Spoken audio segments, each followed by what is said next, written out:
Wally Seck dafa woyoonu la kenn lii ñun Zimo ñoo ko wax ndax ñun ak Wally Seck suñu rab moo ñeme Wally Seck moom it mu xam ñun ñooy kan xeebuñu benn yoon jox ñu cër ñu delloo ko cër bi mu nekk ku ñu fonk nekk ku ñu bëgg parce que Sénégal ñëpp teg ci seen bët ñu ngi dégg ñu naan sax ci commentaire yi ñu naan mais Zimo yi xanaa da ngeen di liggéey ak Wally Seck ndax maa ngi gis heure boo leen xëyee yéen a ngi posté Wally Seck seen YouTube yéen a ngi koy posté seen statut mais Wally xam na Zimo yi tamit xam na te yàlla sunu borom xam na li ñuy ñaan yàlla na ko yàlla lafal cat ba fi mu bëgg yegg mu yegg fa te incha allah dina fa yegg.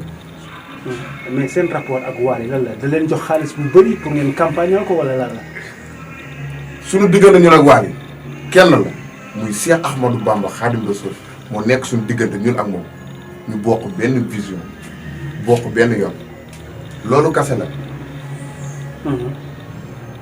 Assane loo ciy dolli. waa mais kon nu ko sama Zimo waxee xam nga moom wax na lépp. kon daal Sidi Diop daal Wally du moromam. non Sidi Diop Wally du moromam. loolu dañ ko bàyyi ci commentaire yi dañ koy bàyyi ci waaw si commentaire kon nu ko sama Zimo waxee. parce que nu ko sama Zimo waxee tamit dëgg la Sidi Diop dafa bëgg am tur. parce que doo xoolee moom da doon taxaw di jooy ngir Wally dama bëgg gis Wally dama bëgg yéeg seenu Wally ba mu jotee dafa yéeg seenu Wally comprendre nga dafa way ke nga xamante ni xolu jamaa la yor muy Wally Seck dafa kontaan mais jàppale leen Sidi kon tey yow doo demee ba si biir yow ngay jaayanteeg moom par mbag mais bëgg coow la bëgg coow moo ko waral bëgg yegg tamit fi nga xamante ni moom yegg na fa waaw ñu ñëw ci 25 millions yi ñu naan Wally jox na leen ko. 25 millions dégg naa Wally da leen jox 25 millions xaw ma 30 millions pour que ngeen taxawal seen entreprise yu bopp dégg naa am ngeen sax seen logo Jumeaux Afia JA image Wally boo leen jël da ngeen fiy takk seen logo ubbi ngeen seen atelier wala ubbi ngeen seen place yéen a ngi def seen promotion loolu ñu ci wax ci commentaire. waaw ñu ngi liggéey comprendre nga ñu ngi liggéey ba pare aussi non 30 millions yi laay ree quoi lépp mun na nekk comprendre nga lépp mun na nekk en tout cas kon ni ko sama Zimo waxee suñu rab moo ñeme Wally parce que moom daf ñoo fonk duñ demee ba am fit moom moo tax ñëpp xam nañ ni Zimo Afia dafa am fit mais duñ demee ba suñu fit tamit comprendre nga yegg fenn Wally Seck moo ko waral parce que dafa mën a jàppale sën. yëpp sama gars yi. dafay jàppale sën. li seen wut de xolal. nga ni ma waxtaan bi tàngee neex rek. nga ni ma caayam bi day ñëw. mais fii neex na kon de. mais xool lii dama ko bëgg. macha allah am nga sama Zimo yi. dëgg la. pour nga yëngal seen bopp bi foog nga jox leen lewal. nga ni ma. kon sponsor bi daa war a ñëw. te xam lii xam nañu de. waaw kii xam nañu yaa jaar fii. ñu ne ay doom Pikine ngeen. waaw loolu am na mën a ne. lu leer moo continuer. jaajëf. waaw wax leen ñu ci 30 millions yi leen Wally jox ba ngeen ubbi si seen place def si logo image su Wally boo leen jël def ci seen logo wax leen ñu ci loolu. waaw loolu noonu lépp mën na ne. lan mën na ne. Wally Seck jox nañu xaalis joxuñu xaalis. 30 millions wala. déedéet non non déglu ma loolu duñ ci sori yàlla xam na jox nañu joxuñu yàlla xam na en tout cas daal ñun ak Wally lu ñu sekk ñoo ngi koy def saa duñu xëyee le 12 bi ñoo ngi koy pépp ñoo ngi si nekk comprendre nga ñun ak suñu ménagère muy laay waaw ñoo ngi koy ziar bu baax moom tamit jàpp na si liggéey bu baax a baax. Zimo wax ñu ci 30 millions yi. mais man lu ma siy dolli mooy. kon nu ko Zimo waxee ba léegi nanguwul a leeralal dara kon man du ma ñëw naan damay leeralal. donc 30 millions yi dëgg la. 30 millions yi Wally jox nañu ko joxuñu ko loolu ñun ak Wally Seck la ak yàlla suñu borom loolu laa am lu ma siy débat mais ñi ngi koy sant di ko wax ni mi ngi si benn événement bi ñu war a jëm muy le 12 yàlla defal ko si ndam ndax gis nañ liggéey bi macha allah. ticket sax jeex na. daanaka ni ticket yi sax dafa jeex. yaakaar naa ne ku teelul jënd ticket moom seen kër ngay toog seetaan ko. mais le 12 ma déggoon ne dañ ko annulé. non non le 12 incha allah rabbi lañ ñëw xool Wally Seck lu mu si kaw seen lan la Wally indi.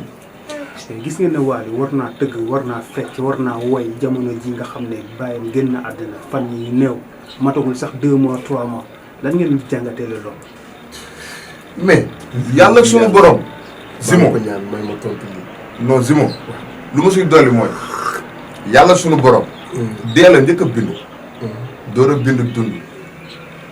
kon tey moom moo fi jëlee Papa Thione mun na fi jëlee keneen ak keneen ndax moom rek moo sañ loolu di ñaanal sunu papa jooju muy nit ku baax nit ku amoon diine nit ku bëggoon Seydina Mouhamed. ndax mosoon ngeen ko gis.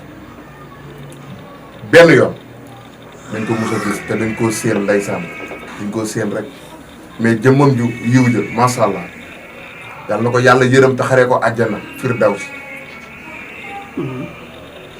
Wally ndax mun war naa woy ci jamono ji mais Wally Assane mais frère mais Wally day liggéey te Wally lu nekk si ginnaawam du fa diis oyoful doo ko xoolee xam ne lu nekk si ginnaawam du fa diis te dafa war a liggéey frère yéen xam ngeen Wally ay projet am Wally wayagul sax barki Seydina Mouhamed Wally fëllagul lu may ñaan sénégalais mooy nañ téye Wally balaa ñee di ko nangu ndax ñee dañoo jëm si tànku nangu Wally sunu loxo. ah maa la wax li baadu dañ ne Wally borom ñaari tur yi dañ ko bëgg a nangu. non nasaraan ba léegi na leer na leer nasaraan dama ne la weex nit ñu weex ni ndax yéen a ngi gis image yi gis ngeen mama satam yi génn bërki démb muy toj réew mi di xar réew mi foofu laay waxee ñooñu ñoo ko nar a nangu sunu loxo mais waxaw ma feneen ndax baat boobu sax du ma ko tudd ndax Baye Fall laa vraiment am si moom waa damay ñëw si rek comme noo waxee nga ni ndax Wally Seck war na woy heure bii war tawat Wally Seck ñaata personne lay dundal ñaata personne ñoo yaakaar Wally Seck ñaata personne ñooy taxaw buntu kër Wally Seck di ko xaar. yéen bokk ngeen si parce que 30 millions yi mu leen jox aussi il faut que ngeen justifier ne moom yéen a ngi koy jàppale. non ñoo ngi koy jàppale comme non déedéet non man dugguma foofu man instant nii fan laa nekk Wally Seck ñaata personne lay lan dundal ngeen def si 30 millions yi mu leen jox. 30 millions yi ngir yàlla bàyyi ko bàyyi 30 millions yi ñuy tuddal. mais Wally Seck ñun ak moom defal nañu lu ne dafa am nag loo xam ne nekkul da ngay toog di ko wax mais damay faral di dégg nongoloo mu ni nit du la defaree lu baax te waxoo ko buy lim ay noonam na la ci boole kon Wally Seck am na lu mu def si ñun te sénégalais yi gis nañ ko xam nga teg nañ ci seen bët kon lu ma la wax am na loo xam ne kenn du ko wax fa laa yem Wally musiciens yi jàmm la Seck ak ñoom ku si am soxla si musiciens yi doo ñëwee wax ko da si jàpp mer ku si am bis doo ko seet see wax ko mu ñëwal la te jàmm la Seck ak ñoom teranga pare yëkkati xewalam jox la Wally mosu leen seet si yéen. non mais incha allah dina incha allah rabbi ñu gëm nañ ni Wally dina seet si Zimo Afia ndax sunu rab moo ko ñeme rabam ñeme ñu. affaire rap la quoi affaire bi kon léegi. affaire rap ay jinne moo ñeme Wally Seck jinne day am ay jinne. en pagaille yi mu àndal. mais ba indaaloo leen fi ay jinne. gars yi ñu ngi si porte bi. ñooy ci poids de ba pare tamit nag Zimo dinaa leen wax loo xamante ni dina leen bett torop Wally Seck ñun Zimo Afia ñoo koy indi Pikine concert bu mag. incha allah rabbi incha allah na ko gars yi xaar. waa di ngeen si ànd ak Sénégal. dinañ si ànd waaw. mais ànd ak mais pourquoi pas si bi nga xamante ni yàlla moo ko fi teg mu am doole lool. waaw gars yi bàyyi ko xel. il faut ñu woo ko mu ñëw incha allah du neexee yàlla di tamit nag jaar nag di ziar suñu Baye Fall yi nga xamante ni ñoo nekk Colobane muy Julle Colobane dàll bu rafet mu jàpp ni ñun ñoo ko war a sol. ndeysaan loolu am yére na bu rafet mu jàpp ni ñun ñoo ko war a sol. ak tamit Arafat Shop. waaw bu ne nekk xam na ko. Pikine kooku tamit kenn du moom. ñoo ngi lay ñaanal place bi nekk ay place ku si mel ni tamit sàmm kenn borom Bonavita kenn du moom suñu waaj yi doo bëggee naan ji bu sedd demal si moom. demal si moom. mais Jimo kenn du moom. yéen ay agents commerciaux ngeen wala lan ngeen. non déedéet xam nga ñun yàlla moo ñu boole ak ñoom dàll bu rafet ji bu neex ñu jàpp ni Zimo yi kese ko war a naan. kenn du ñoom ak ku si mel ni tamit yaa Ayda mu Serigne Saliou kenn du moom. jinne yu ma lay wax léegi du la seetalee moo leen fi indi. moo leen fi indi du la seetalee léegi wax la léegi te moom balaa muy wax date bi sax lu ñëwagul kenn du moom. loolu am na suñu yaay Aida Saliou di la nuyu di la jox sa wàccuwaay di la wax ne ñu ngi gis teraanga yi ngay def ak ñun. ak ñun kontaan nañ trop si yow maman.